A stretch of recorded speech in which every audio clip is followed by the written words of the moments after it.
Hey all, welcome to today's live demo. I'm going to be teaching and demonstrating a cool new tool that you might be able to use on your own personal development journey. So, a little bit of context up front.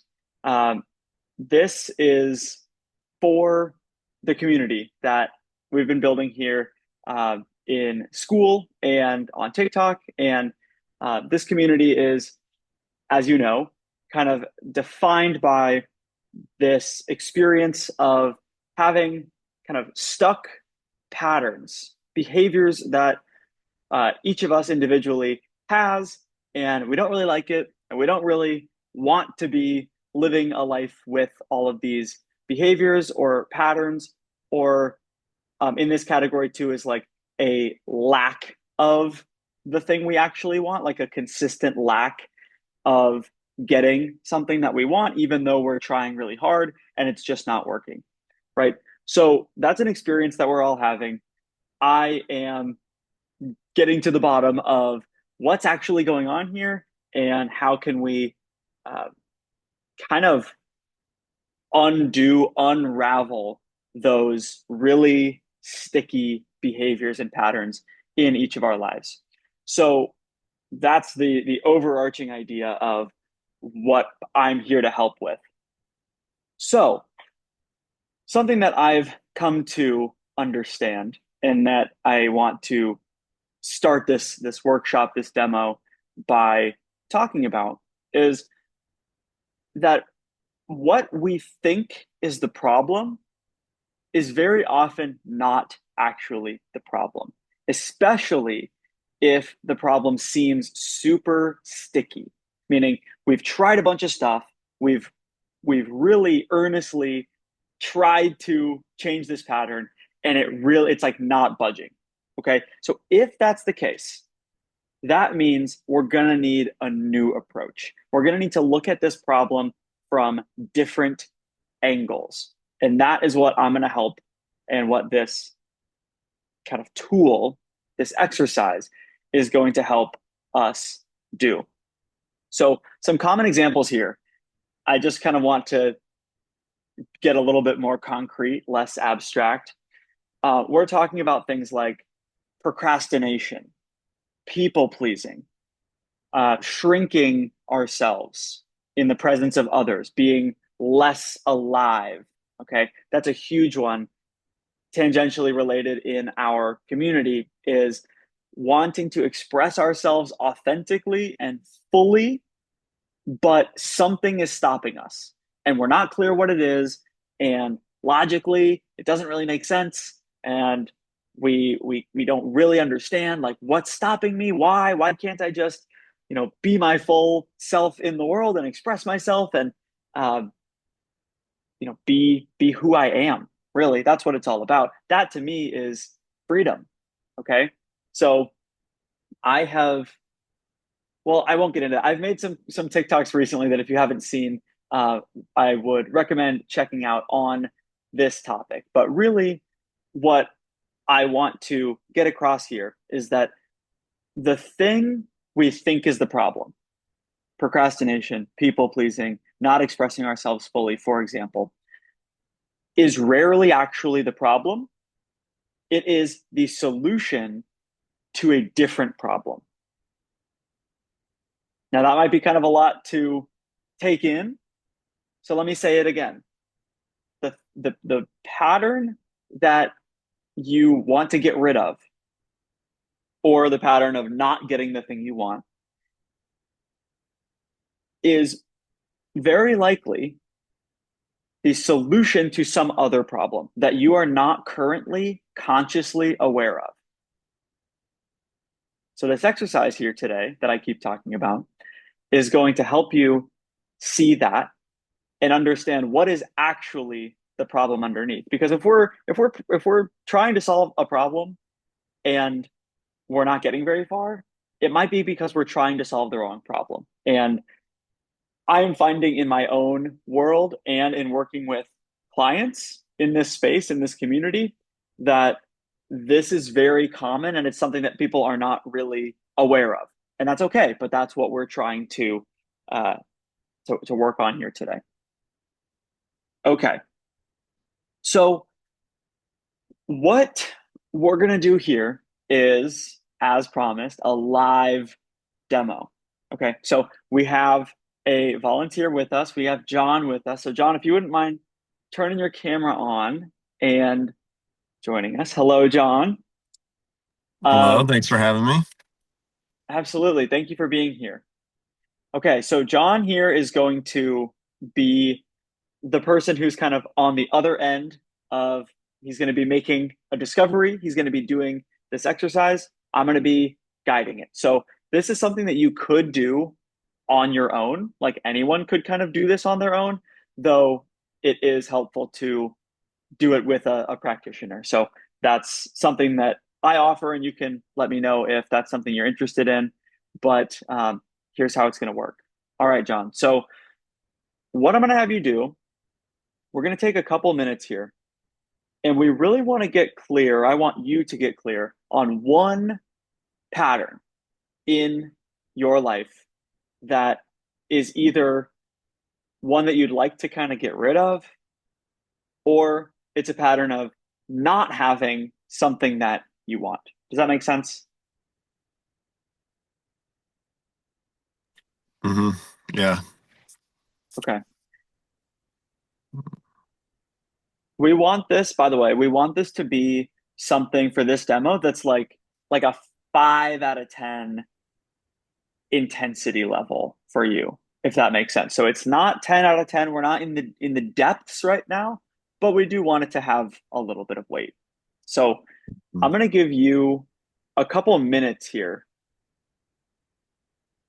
to just see what comes up for you.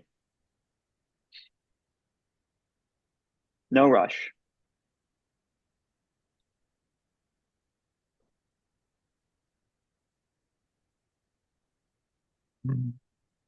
All right. I think I might have something. So I'm going to describe it, and if it's all over the place, you can make it concise and make sure it fits what we're doing. Okay.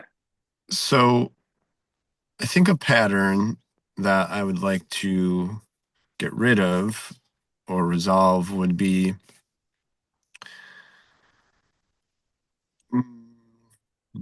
let's see, I won't think about it too deeply. So I guess on the surface, it looks like I am coming up with an idea, generally what to do for a business or what to do next. There's probably a lot of authentic, like passion and spark behind it. So that kind of shows me, oh, this might be something that is actually true, that what I want to do. Dive into it for a little bit, and then a lot of um, reasons will come up for maybe why not to do it, whether that's fear, if it's actually going to work out, if I can even am capable of doing it. And then there's this pattern of like not wanting to, probably just not wanting to own it, like even telling people close to you that like, oh, it's not going to work out, kind of like a pity party. Um, when in reality, it would be nice to just like go for it no matter what. Okay. So I'm gonna reflect back what I heard, and I want you to clarify if it's um if we're on the same page. Okay. Cool. So what I'm hearing is you have these ideas, and then there's some doubt that comes in, and there is a hesitance to own the idea.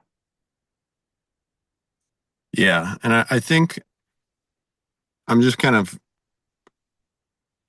putting it together as I say it because, like you said, I can tend to maybe jump right to 9 out of 10s or 10 out of 10s, but this might be more of a 5 out of 10 because I have made risks in the past, obviously, of doing my own business the first time, but there still might have been like a not fully wanting to be seen from that, of just putting a lot of the like whether there was praise or ideas, just not putting that on me, like not being able to be like, oh yeah, I came up with that, like being almost too modest to a point.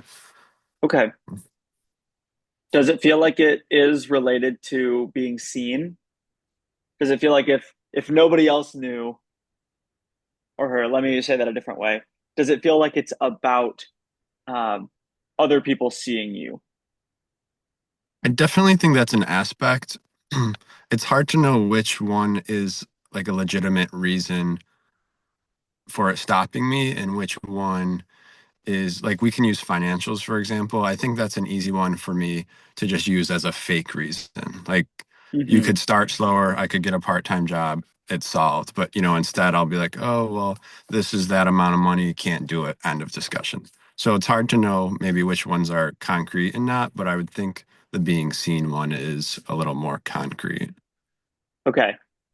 What I want to ask next before, and by the way, this is not the exercise yet. I'm just trying to make sure that, well, I'll tell you what I'm doing later. But um, what I want to ask you now is when was a specific time when this pattern came up, and what was the behavior that made you know that like that was this pattern? So I'm kind of looking for like a concrete moment. Yeah. I probably said this one because it is relevant, as in happening lately. So I have a new idea for a business I'd like to do. I can kind of go through and map it out, figure out everything I need to do, how to do it. And then once that step's done, kind of the like, okay, now go do it.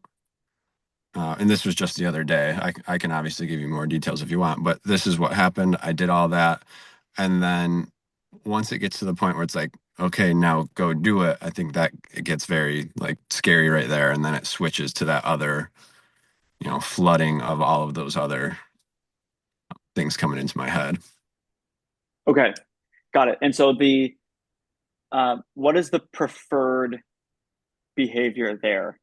Like, what would be ideal for to happen in that moment? I think just a I want to say this is unrealistic, but I actually want it to be unrealistic, like an unrealistic amount of like self belief that like I can just go after this and no matter what happens, I can pivot, I can move and roll with it and make it happen. So that way, like these ideas don't have to always just be like a what ifs, like I'd rather do the idea have it fail, but also be able to navigate that, pivot, roll with the punches, and then later be like, okay, it failed for that reason, not because I just thought I couldn't do it or something. Okay, got it. So it sounds like in that moment you want to be able to do the thing and take action with a level of confidence and like a level of ease, would you say? I mean, I didn't think about that. I wouldn't be opposed to that. Okay, sorry, I put words in your mouth, but No, I'm saying, yeah, it's hard because I know things are difficult, but that could also just be a view I have of like everything's going to be difficult. So it'd be nice to even have that view changed up of like maybe something will, go a little easier. okay.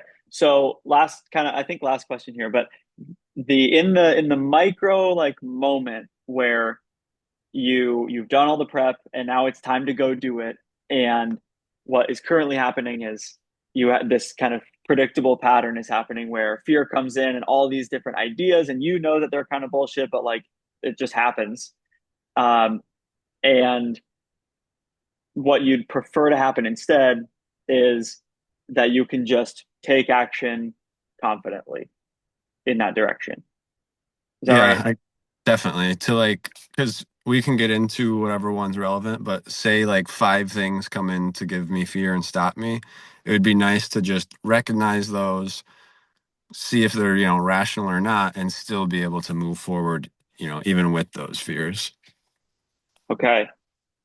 How would it be if those fears kind of never came up at all?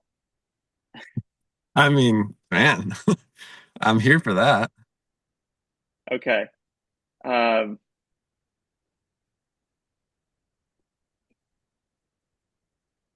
so, oh, I want to talk about this so bad. Um, okay, what I'm just going to let you in on what I'm thinking about.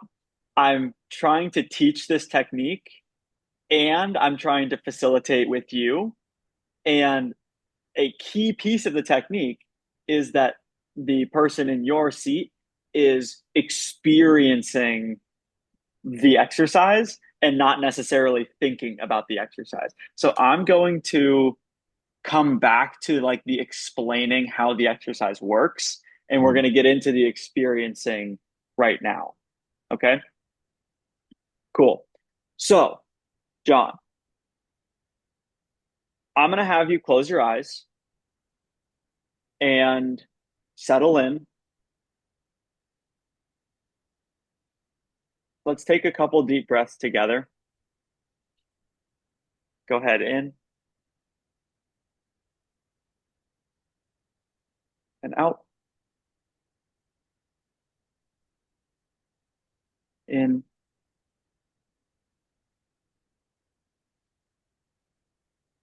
and out. So, John, what I want you to do is put yourself back in this exact moment where this pattern has happened for you. You are there in time and in space, so you can imagine yourself looking around the room and seeing what the room looks like. If you're sitting, try to remember how that feels, how that chair feels, what it's like for your body to be sitting, or whatever position your body's in. Try to recreate that in your mind and put yourself back in that moment. You've had this idea, there's energy around it, you're excited about it, you've done the prep, maybe the prep has just ended.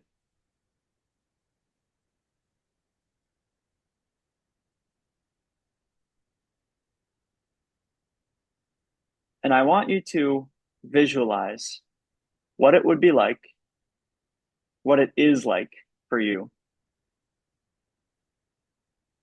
when you know it's go time and you are able to confidently start. You're able to take action. You have no reason not to. It's clear what you have to do,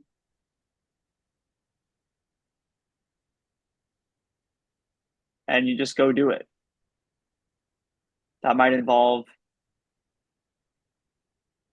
telling people you know about your idea and about your plans, sharing with the world what you're going to do.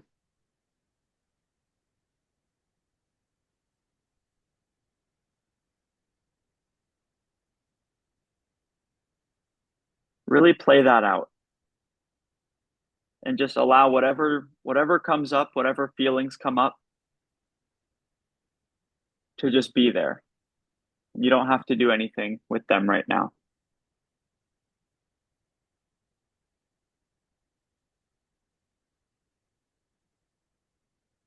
I'm not going to make you do this. We're not practicing for you to have this experience, but we're just experiencing this alternate reality so that we can get some more information.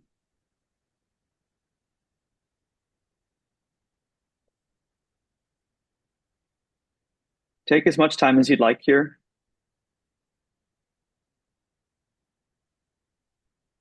And when you're ready to answer some questions, just go ahead and let me know, and you can keep your eyes closed and stay in that visualization.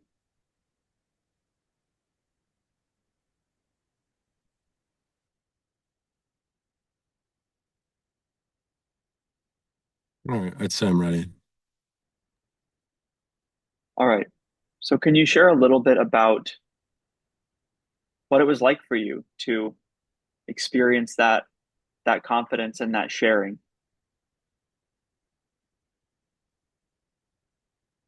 The initial part where all the planning was done and it was time to start, like that boost of confidence and initiative being taken, like that felt very, very nice. Um, and it's harder for me to kind of describe and find that because it was very short-lived just because of how like the direction it went. So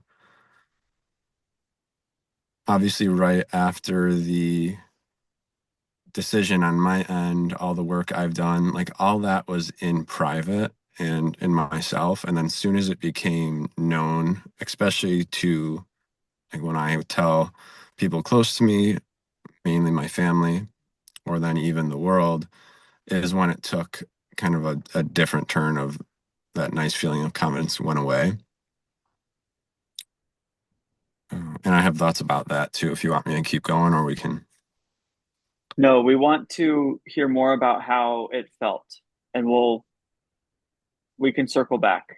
But Okay. right now, I'm curious what replaced that confident feeling.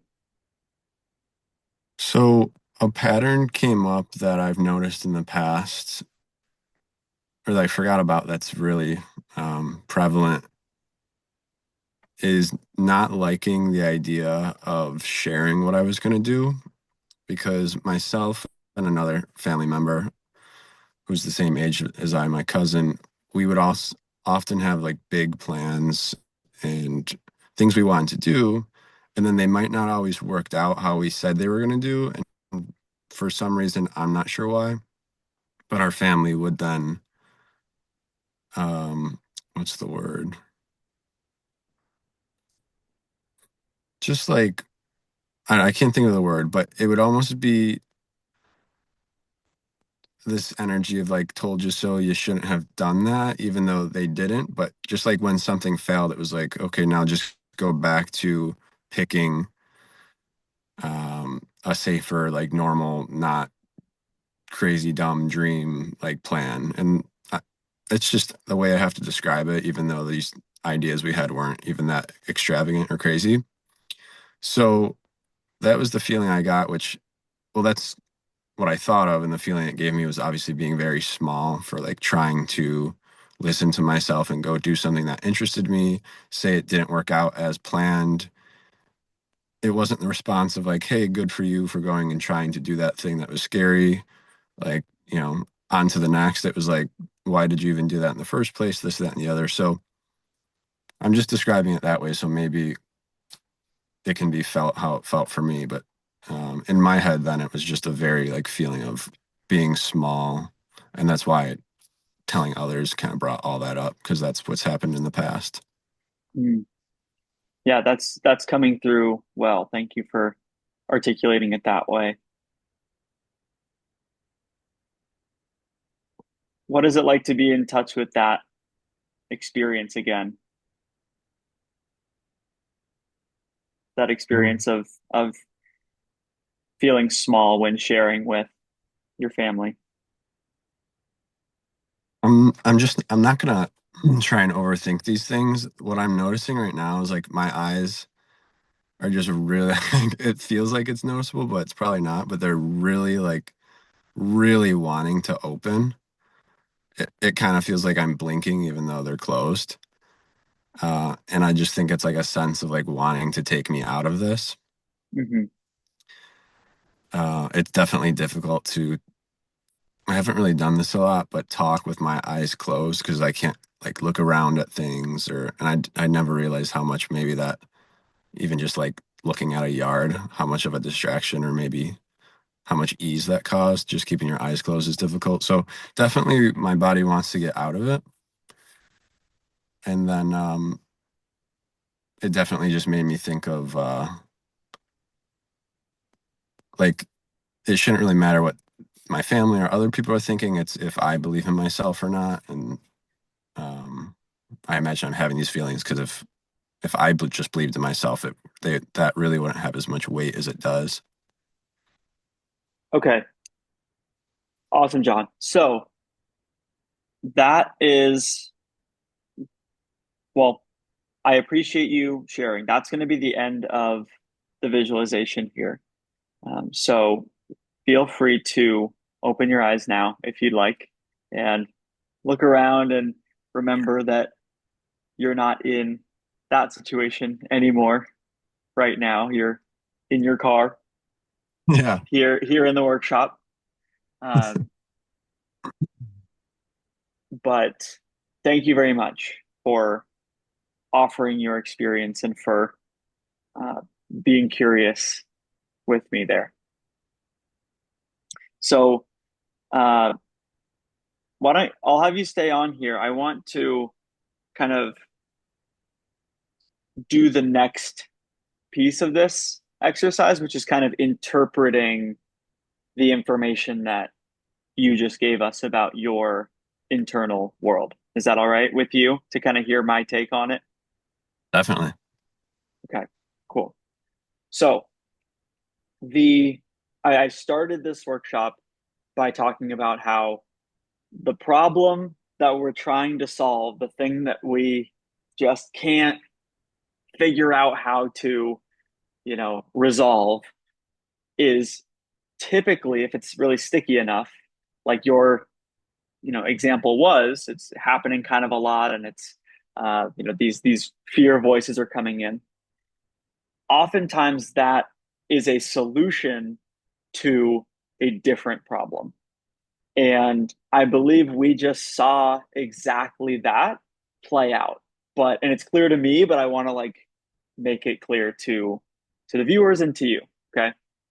So what we saw was there's this pattern where these fear voices, you said up to five different reasons are coming up at the moment that it becomes time to share your big grand plans with others, especially your family, right? So, my question, not to you right now, but as the practitioner here, is in what ways are those fear voices actually helping? In what ways are those fear voices the solution to a different problem? Okay. The fear voices were the problem. And I'm like, well, what if they were actually the solution to a different problem? So the function of these fear voices is to keep you from taking action. And so what we did was this. This is the part where I'm going back and explaining how this works. We did this exercise, which I will now reveal the name, is called the symptom deprivation technique.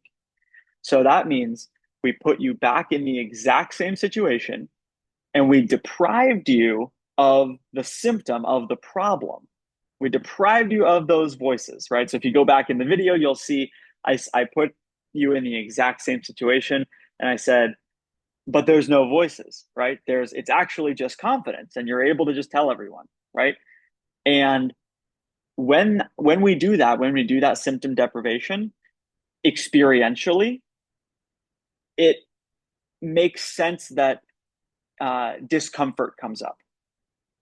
Because if it was easy for you to just confidently go tell your family in this alternate universe, it would also be pretty comfortable in our regular life, right? So there's a reason why those voices are coming in and stopping you from taking action. And that's what we were exploring. So I'm going to read back the notes about what we just saw. So you laid out a perfect analogy, and I'm not sure if you noticed it in the moment, but you basically said, I tried this exact same thing when I was younger with my cousin. We would always have these big ideas, we'd share them with everyone. Sometimes they wouldn't go that well, and then I felt small. And then I felt small. And I asked you, how is it sitting with feeling small? How is it sitting with this feeling? And understandably, you said, like, this sucks. I want to get out of this. I want to open my eyes. I'll do whatever it takes to not feel this way, right? So we were able to witness your entire system. It makes sense that that is actually the problem that your system has organized and created solutions to keep you from feeling small when you try something big, share it with people. Potentially, it doesn't work for reasons outside your control, and then you're made to feel small. That is like an unbearable experience for you, individually for you, because of that happened in the past. Okay. So if we go back and think about the initial problem, right, the initial symptom of having all of these kind of thoughts come in to stop you, what is it like? And I'll ask you now, and I'll ask you to unmute. What is it like understanding, at least cognitively here, that those voices are coming in and very uh, successfully keeping you from taking action because that might lead to something even worse, which is this feeling of being small. Like what's going through your head as I say that? It's one of those like the doy moments where logically I've heard that, read that, know that, and then when you try and do it to yourself, though, it's just like that information leaves. So, as you say it and point it out, it's like that's awesome because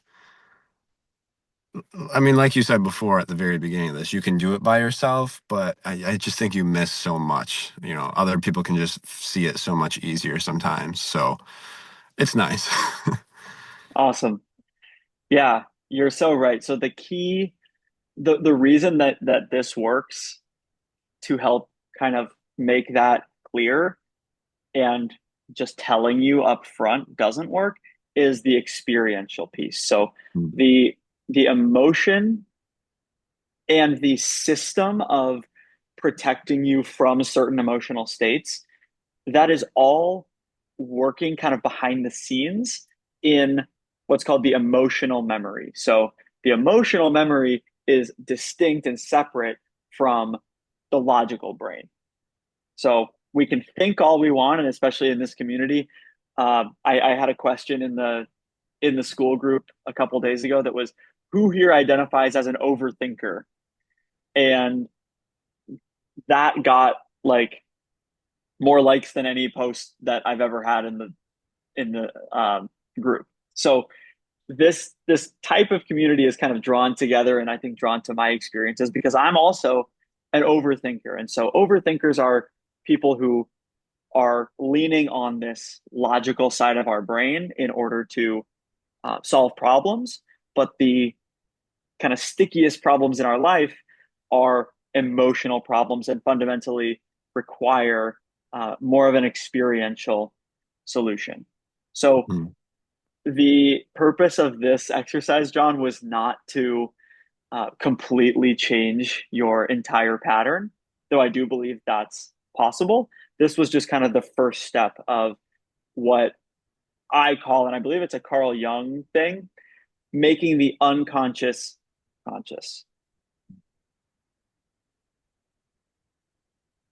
Thoughts on that in closing before we wrap this up, and I'll have you pop back off camera. Any final thoughts? No, it's a nice feeling. You get a quick like lightness and excitement of like figuring something out, and then you definitely like me personally, it's like I'm like, okay, and now let's solve it. Like it doesn't overshadow it all. I think it's just as important, but now I'm Yeah, definitely you're ready for like the okay, now let's when we know what to do, so now let's do it. So no, it was great. Yeah, I liked it. sweet, John. Alrighty. Well, thank you again for volunteering. We're gonna wrap this up here. But bye for now. All right, thanks. Uh, yeah. So, in conclusion, here, this strategy, this exercise called the symptom deprivation technique helps individuals. You can do this by yourself, or you can do this with a practitioner. I'm going to be offering slots and sessions to do this with members of our community as well. So, um, more information to come about that, or you can DM and reach out if you'd like to do something similar to what John just did here today. The symptom deprivation technique helps us understand that the problem that we have is actually the solution to a different problem. Once we know what that other problem is, then you and your practitioner can be much, much, much more effective at solving the actual problem. Because uh, if you're not accurately like thinking of what the problem is, then you're not going to be able to solve it, right? Um, this is what we saw in this session is very common for a pattern to be playing out in adulthood that is a direct, what I call echo of an experience that happened in the past that was emotionally meaningful, right? So we saw with John that there were some really difficult responses that he was receiving from his family, from close people, loved ones, right? When this exact specific thing happened.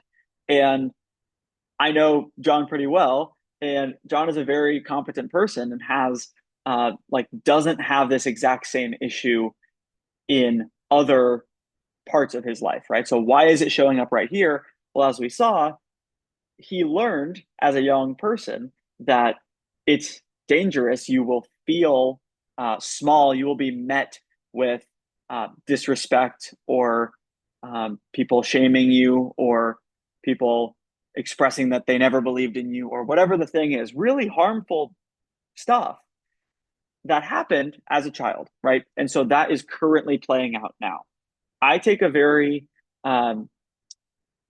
what's the word like I take an approach that is compassionate and curious, and does not assume that something is wrong with someone just because they have this pattern that they can't figure out. I'm very much against like diagnoses when it comes to stuff like this. So some practitioners might be hearing John's story and be thinking about like, okay, well, what's the diagnosis? And I'm like, to me, that all makes complete sense why that would happen. Like something really hard happened, and his brain learned, okay, if I do that exact same thing, something hard's going to happen. So the system organized intelligently and coherently in order to prevent that pattern from playing out. And so when he gets far enough along the pattern, then the system comes in and throws in a bunch of thoughts that stop the pattern from completely playing out. So he doesn't tell his family, and therefore he doesn't get hurt in the exact same way that he got hurt before.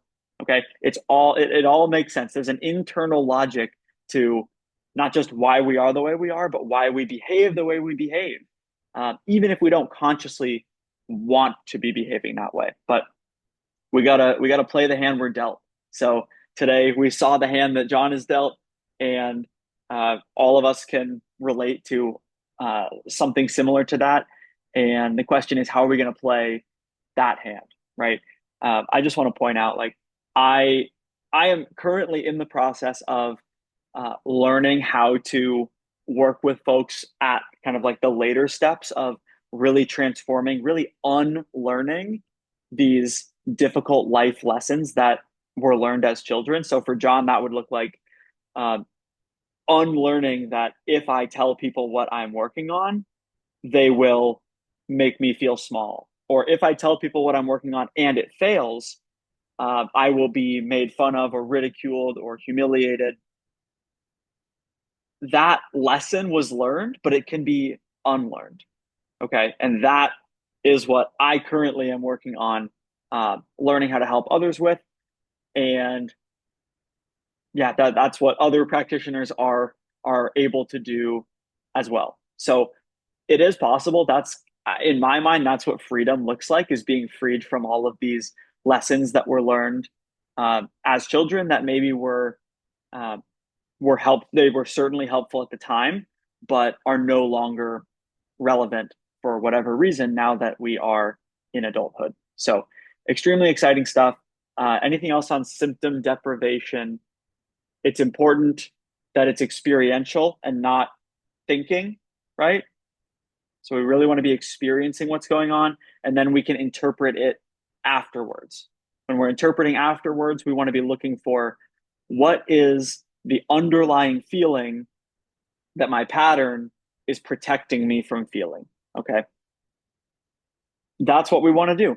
And that's what this exercise is meant for. Again, the exercise is not meant to fully fix a pattern. To be honest, these problems are so sticky, like it's not something that can get fixed immediately, but it can get fixed eventually, in my opinion. So stay patient, stay curious, stay warm, stay kind to yourself. There's nothing wrong with you for experiencing some stuckness.